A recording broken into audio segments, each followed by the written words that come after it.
Hello everyone. Today we are going to discuss about the verbs after which we use ing, or we can say verb plus verb first form plus ing structure. So we have to focus on the verbs that follows this ing structure.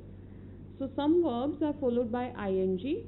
Verbs like enjoy, mind, suggest, stop, postpone, admit, etc. After all these verbs, we use this structure, that is first form of the verb plus ing.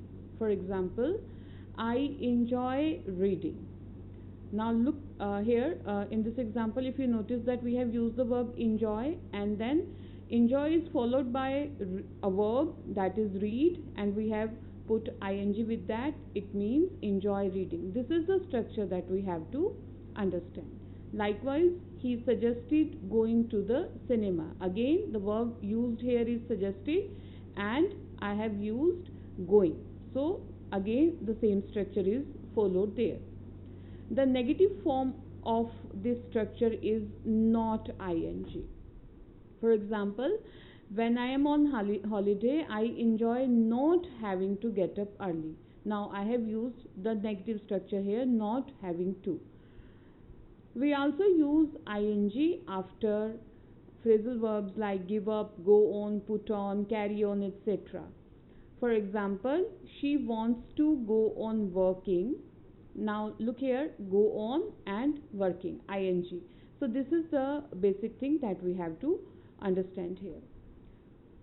Some verbs can use the structure verb plus somebody plus ing. Means between verb and ing we can have somebody, it could be a person or any other object. For example, I can't imagine George riding a motorbike. Now if we compare this structure in this example, we will find that imagine verb, somebody is George, and then riding. This is the ing structure. So this structure is also possible with this rule. In the next point, we will learn about the finished action. For the finished action, we can use the structure having done, having said, having stolen, etc. For example, they admitted having stolen the money. Now the action of stealing the money is completed. It's a finished action, so that's why we have used having stolen. After some verbs like admit, deny, suggest, etc., you can also use that or ing. So we have two options with these verbs. Either you can use that after these three verbs or ing. For example, they denied that they had stolen the money. Denied that, we have used that here. Or you can also say it like this, they denied stealing the money. So this is the normal structure that we are discussing right from the beginning, denied plus ing, but we have also used that. So this is also possible for these three verbs here. So in this on this page we have discussed about the verbs that follows ing, and now I'm going to discuss about the verbs that take to infinitive after them. So in the earlier page we have discussed about the verbs that are followed by ing structure, and in this page, on this page we are going to discuss about verb plus to. Some verbs use to infinitive, the first form of the verb. Verbs like offer, decide, hope, afford, learn, fail, etc. All these verbs, they are followed by this structure, means verb plus to and then verb's first form. Look here, verb plus to plus first form of the verb, because to is always followed by first form of the verb. For example, it was late, so we decided to take a taxi home. Now decided, this is the verb, to, and then first form of the verb take. So this is the structure that we have to understand. The negative form of this structure is not to. Again, if we have to make the negative, then we will simply put not before the to. For example, we decided not to go out. Decided verb, not to plus first form of the verb. After the verb dare we have two options. First, we can use to and without to. Means we can simply use first form of the verb without to and to plus first form of the verb. For example, I wouldn't dare to tell him. Now what we have done here, dare to tell. So we have used this structure with to. Or we can also say it like this, I wouldn't dare tell him. Here we have skipped to, we have simply used the first form of the verb. So with dare we have both the options. To plus first form of the verb is used after some verbs like seem, appear, tend, pretend, claim, etc. With all these verbs, this structure is possible. For example, they seem to have plenty of money. Seem, to plus have, first form of the verb. Now when we talk about infinitive, because we are discussing the topic of infinitive in this unit, so when we talk about infinitive, we can also have two options regarding infinitive. We can have continuous infinitive or perfect infinitive.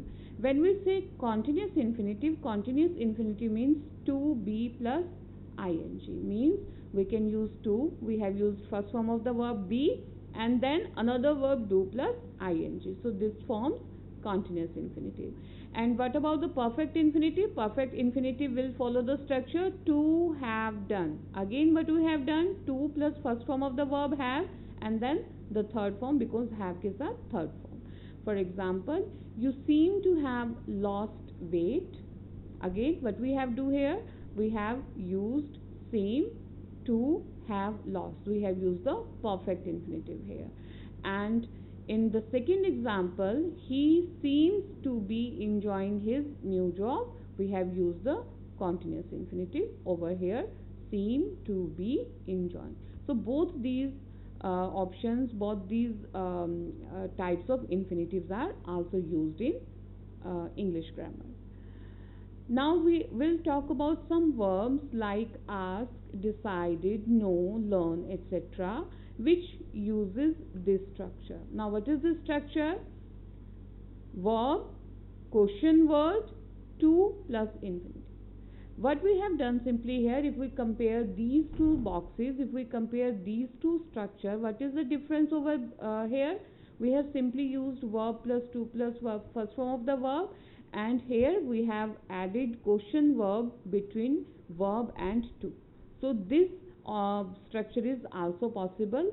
How? For example, we asked how to get to the station. Now asked, question word how, to plus first form of the verb.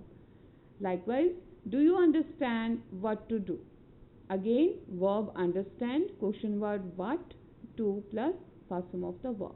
So this is these are the verbs and these are the options that we have when we use a verb plus to plus infinitive. We have discussed the infinitive part over here. In today's video, we have discussed about two kinds of verbs. First, the verbs that are followed by ing structure, and secondly, the verbs that are followed by to structure. What we have to understand and what we have to keep in mind is that we have to focus on the verbs after which we use to, or after the verbs we use ing. So we have to learn the verbs. This is the main part that have to be remembered. So in the coming videos we will discuss about those verbs which can have both the structures possible after them, like ing as well as to, and how both the structures are possible after verbs we will discuss in the coming videos.